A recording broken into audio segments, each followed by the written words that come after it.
Welcome back, friends. You probably didn't expect to see a toilet at the beginning of one of my videos, now did you? Well, as some people know, I'm an RVer and I tend to do a lot of my own little RV maintenance and repair items. This is one we're going to do today, and we're going to replace a seal and a gasket on this toilet. It's real easy to do. There's no sense in paying an RV mechanic $150 an hour with probably a 2-hour minimum to do this, because we can probably do it in about 30 minutes with about $20 or less in parts. The way I figured out there was a problem with this is that we had a strange odor in the coach. It didn't really smell like sewer, but it just smelled funny. My black tank was very clean, but it's still going to have some lingering odors. And what happens generally is when you have that odor, this seal is out. And the way you can tell is you would generally keep, a couple inches of water in there, because that acts as a water barrier or a water plug, if you will, to keep any odors from coming up through the black tank into the coach. I didn't notice this until one day I came out here, and of course it's July, it's pretty hot, and I wanted to do some work in the coach. And I turned on the exhaust fans to get some of the heat out before I got in here, and when I came back I could smell it, so I knew right away I needed to check that. Sure enough, I came in here, there was no water. So I tested again, put a little water in there, and a few minutes later it drained out. So that means that little black ring you see there, that seal, is gone. This coach is 10 or 11 years old, so that's to be expected. So we're going to change that. And there is one at the base of this pedestal. We're also going to check, I've removed the shroud here so you can kind of get a look at it. But this is an easy thing anybody can do. It's easy to detect, and you can probably pick up the parts in stock at your RV dealer. If not, just go on the internet and you'll be able to find them. They're going to vary depending on your toilet. This is a Thetford Araya Classic front flush porcelain, so it was easy to get, and I think I spent $17 on the parts. So let me show you what we're going to need to do to get this project going, and let's get her done. Okay, we want to get all our parts here together. Here's that upper seal I was telling you about. I just call it a ball valve seal, but it's actually called a blade seal. And then this is the actually appropriately named floor gasket, but it's called a closet gasket or closet seal. Don't ask me why. Get some rubber gloves. Probably gonna need this stubby Phillips regular standard screwdriver, Phillips screwdriver. Those bolts that hold your toilet down are either going to be 1/2 inch or 7/16, so I might as well have both of them ready to go. Some pliers or a pair of channel locks to undo your water line, the plastic fitting behind the toilet. And it can probably be done by hand, but just have those there in case you need it. So let's go see what else we need to do. The very first thing you want to do is make sure that your exhaust fan is off, because when we pull this toilet, you're going to have exposure to your black tank underneath there. It would just be like having an open sewer, so you don't want that stuff hitting you in the face as far as odor is concerned. You want to make sure your water is off, make sure your water pump is off, or if you're connected to city water, make sure that that's shut off as well. After you've done that, go ahead and flush the toilet. Make sure there's not any water. So you can see just a little bit still draining there, and that's just what's in the line there. So you want to make sure you get all of that out. Go ahead and get a couple towels ready. So what we're going to do is we're going to pull this toilet up, and we're going to drain anything else that's left in it over here in the shower, and then we're going to plug that hole up at the floor with the towel just to keep the odors at a minimum. And then we're going to take it to our work area and we're going to get started. What we've done here is I removed the plastic shroud. This just goes around the toilet, connects with a couple small little rubber bungees like that. Move that out of the way. You're going to have one bolt just like this on either side. And then over here we had a water connection. Now this stuff is plastic, and so when you're unscrewing this, here's the water line. I made sure I had a grip on this as I was unscrewing that, because over time, going through heat and cold cycles, that stuff is going to get brittle and you don't want to break that off. I also put down a little plastic pan there because we got a little bit of drip and we just want everything to be nice and dry. So our next step is going to be to lift this puppy off the floor, and the first thing we want to do after that is get something down in that hole, cover it up. We're going to use a rag so we don't get any more fumes coming up than we need to. Okay, our next step, get our towels ready. We just need to lift this thing straight up, just like that. Set it over here. I'm going to take this rag here, stuff it down the hole, keep any fumes from coming out, and then we're going to take our toilet over to the workstation. We can start to get to work on it. What you're seeing here is one of the bolts. There's 4 bolts that hold the top part of the bowl onto the pedestal. There's one there, and 2 on the other side just like it. You have this hose connecting here. We should be able to just unbolt that, separate it, and set it down beside it, and not have to worry about taking this hose off. So let's get started on that. Okay, we've got everything disassembled here, and what we want to do now is look over our instructions. Now, this has instructions for 2 different types of toilets, so you want to make sure we're looking at the Style Plus. So that's going to be this one here. And there's a couple things, just take your time. I know this is against all man law to do this, but read these instructions, because there's going to be some things that you might want to take note of in here. For instance, this is the closet seal, the closet gasket, or basically the base seal that goes against the floor. This would be a wax ring in a home. I've seen this installed this way several times. Now if you look at the bottom of this toilet, and we'll see it here in a little bit, you would think also that it slides up just like that, but not so. And the instructions even say here, they got a picture of it in this direction, and they also have flat side down with an exclamation point. That would be this side here, flat side down. So I've seen these installed this way, and I've seen them installed the other way on the internet too, and that's not correct. So we dry fitted that, make sure that was the right seal, so we know we have the right part. And this is our waste ball seal, and it fits perfectly right in there where it should be.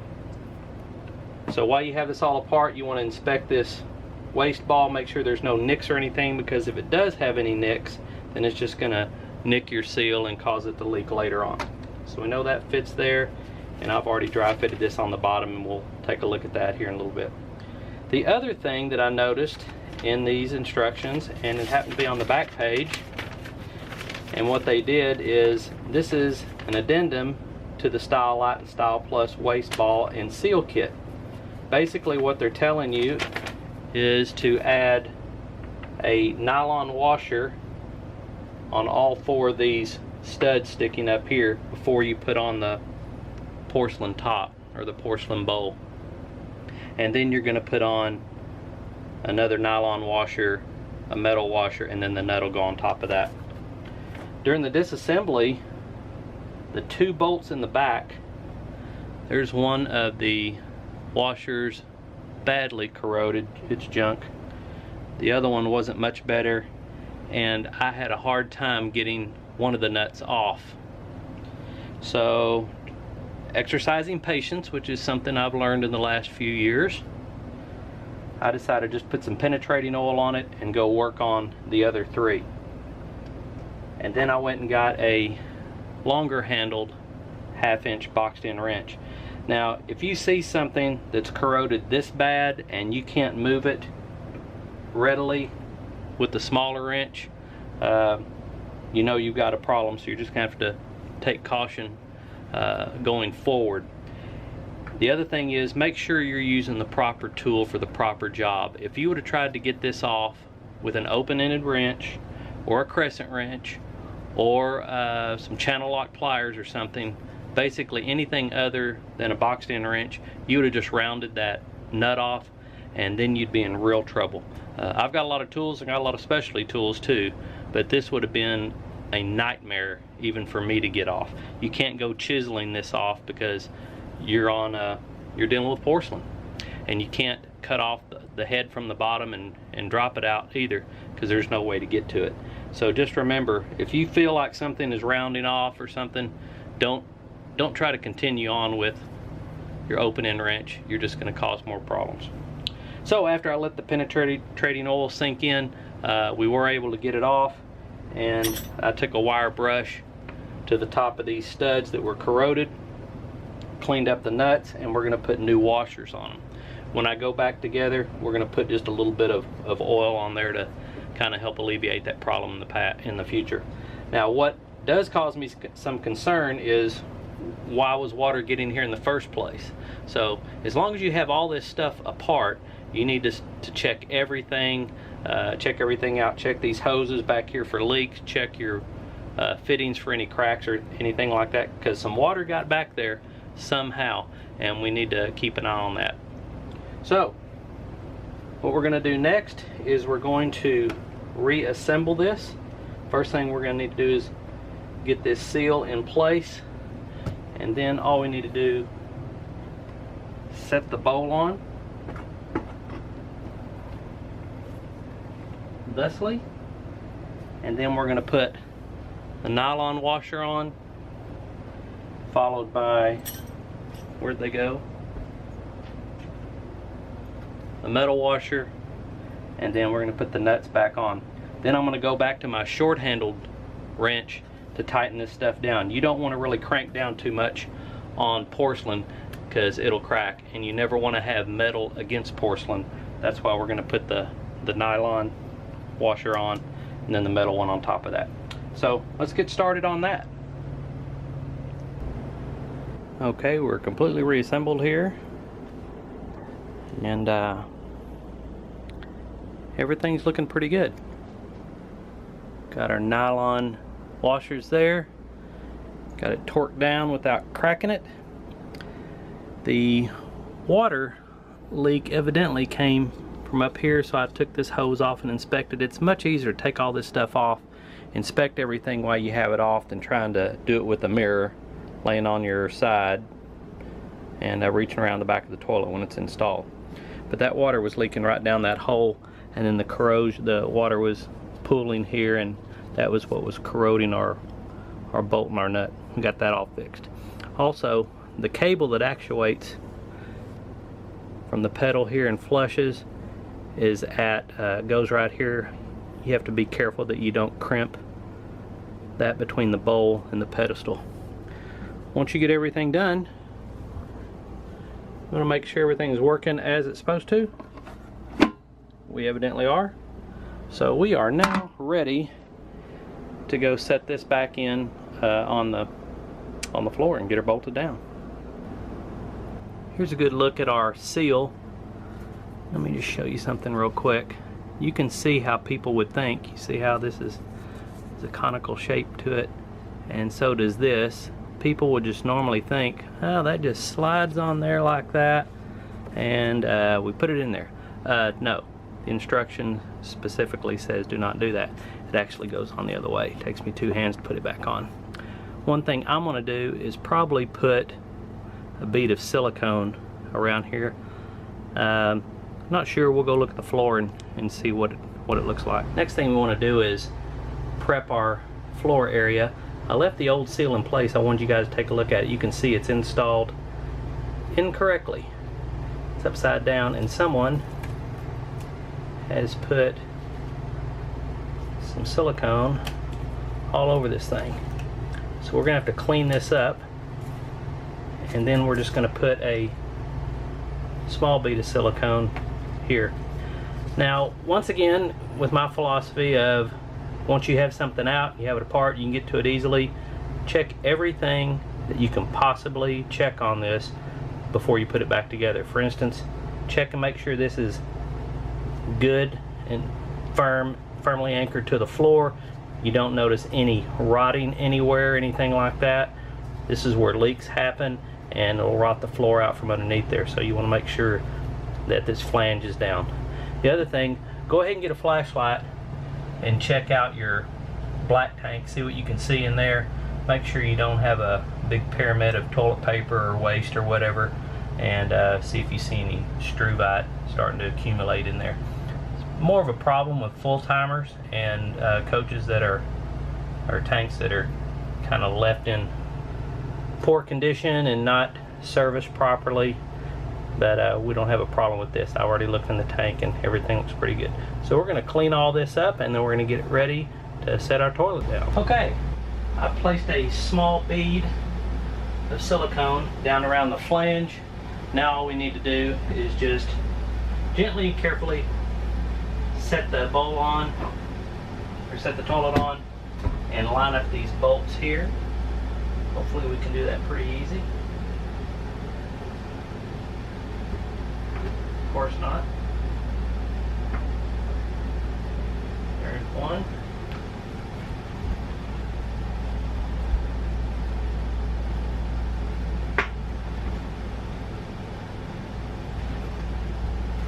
There's the second one.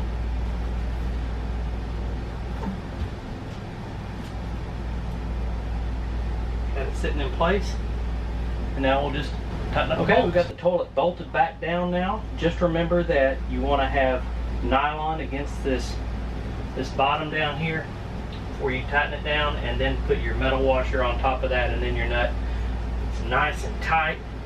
The next thing you want to do is go ahead and pressurize your water lines. Go ahead and turn your pump on, and then go back here. You might need a mirror. Make sure you don't have any leaks. It appears we don't, which is good. And then we're going to give it a test. Sounds good. We're going to put a little water in it and see if it holds water. We'll come back in a few minutes, make sure it's all good. Going to leave the shroud off down here until everything is copacetic. And that'd be just one less thing we have to take off if we have to go back and fix something. So let's give it a few minutes and see how it holds. Well, as you can see, we're still holding water down there, our little water plug, so that seal is a-okay. And we also repaired the bottom seal that was in upside down incorrectly. So we fixed two problems with this particular toilet. It just goes to show you, you know, I'm not a plumber, nor am I an RV mechanic, nor do I play one on TV. But with just a little bit of help, maybe from the internets and YouTube, you too can fix a lot of your own problems in your RV, and I encourage you to do so. On this particular model, part number, or the model number, was on the back. That's where you're going to find most of that information. Or when you take your shroud off, you'll see what the model number is for your particular toilet, and just order your parts and get to work. Hope this was useful for you. If it was, make sure to leave us the old thumbs up, hit the subscribe button, and tell your friends about our channel as well. So until next time, you guys be safe, and we hope to see you down the road. Adios.